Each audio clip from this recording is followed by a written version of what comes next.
તો સેવાનો સિદ્ધાંત છે કે સેવ્યના સુખનો વિચાર, તો એના સુખનો કયો વિચાર કર્યો અને આપણે સેવા કરી. અને સેવા જ જો કરવી છે તો સેવા તો મહાપ્રભુજીએ બતાવી કે ચેતસ્તત પ્રવણમ સેવા, ચૈતસિક જે થાય છે, ખાલી શરીરથી થાય છે તે નહીં.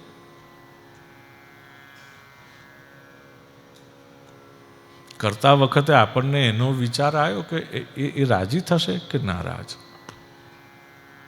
એના સુખનો વિચાર આપણને આવ્યો તો સમજવું કે એ સેવા.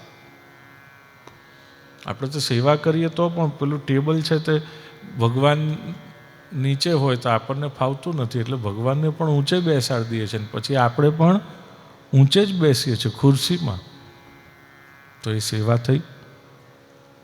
ભગવાન દયાળુ છે કે ભાઈ આપણે થોડા પરવશ થયા, શરીરથી થોડી તકલીફ થઈ, એટલે આપણે બીજા બધા સાધનોનો ઉપયોગ કરીએ ને એની સામે ઊંચા બેસીએ. માફ કરે છે, દયાળુ છે. એ ફરિયાદ નથી કરતો કે કેસ નથી કરતો, જેમ આપણને અત્યારે આમ બધું સૂઝ્યા કરે છે કે કંઈ પણ થાય તો કે હું તને કોર્ટમાં જોઈ લઈશ. જોઈ લ્યો ભાઈ, એના કરતા એમને એમ જો ને.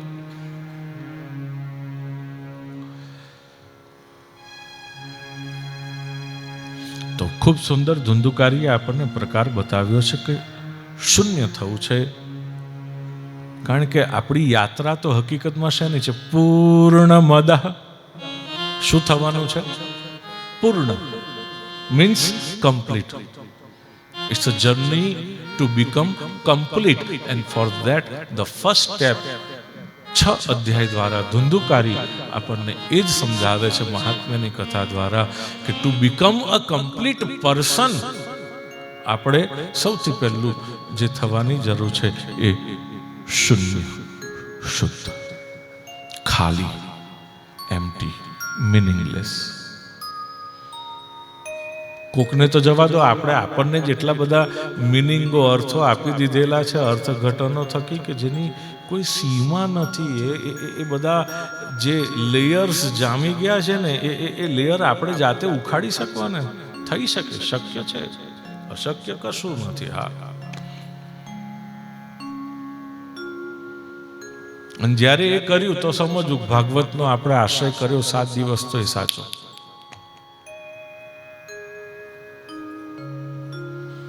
કે સચ્ચિદાનંદ રૂપાઈ જો આપણે કહીએ છીએ તો સચ્ચિદાનંદ રૂપાઈમાં તો સંતો બહુ સુંદર વાતો કરી છે.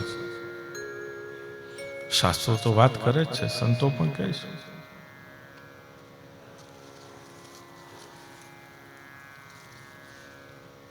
શું કહે છે?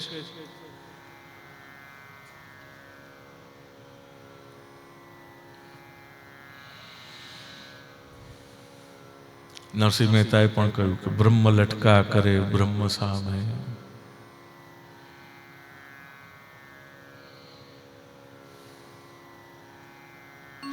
તો વાલા કુટુંબીજનો, શ્રીમદ ભાગવત અઘરું નથી. અઘરું આપણે એવું ટાઇટલ આપી દીધું છે કારણ કે એમાં જે છે એ આપણે જીવવું નથી. જ્યારે શ્રીમદ ભાગવત એ જીવવાની વાત કરે છે. પોતાના સમયને, પોતાના મૃત્યુને અમૃતમાં, આપણે પ્રાર્થના તો કરીએ છીએ મૃત્યોર્મા અમૃતમ ગમય તમસોમાં જ્યોતિર્ગમય. તો એ શ્રીમદ ભાગવત એ આપણને કરવામાં મદદ કરે છે કે મૃત્યુને બદલે આપણને શું મળે? અમૃત. એના માટે જો સેવવું હોય તો શ્રીમદ ભાગવત આપણા માટે સુલભ છે, શક્ય છે.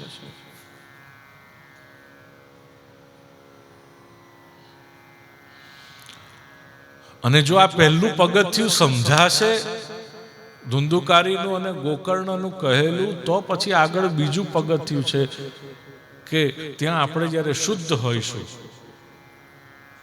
અને પછી જેવા આપણે જ્યારે ખાલી બની, સાવ ખાલી થઈ જઈ અને પછી જેવા, પછી શું છે તો કે પહેલું આપણી પાસે આવશે કે ભગવાનના ચરણ કમલ, સન્મુખતા આવશે. ગઈડિયાઓ બધું કહી ગયા આપણને કે મંગળમુખી સદા હે સુખી કે નહીં કે દુખી? સુખી. તો બોલો ને આમ. ભાર છે? કોઈએ મૂકેલો ભાર છે?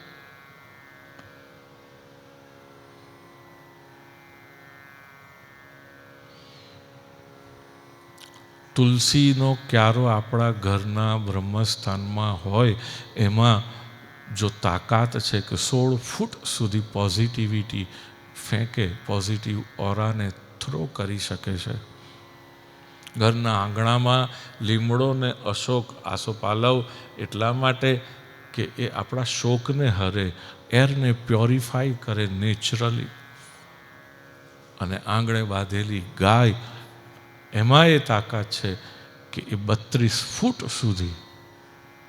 હવે તો માપવાના મશીનો પણ છે.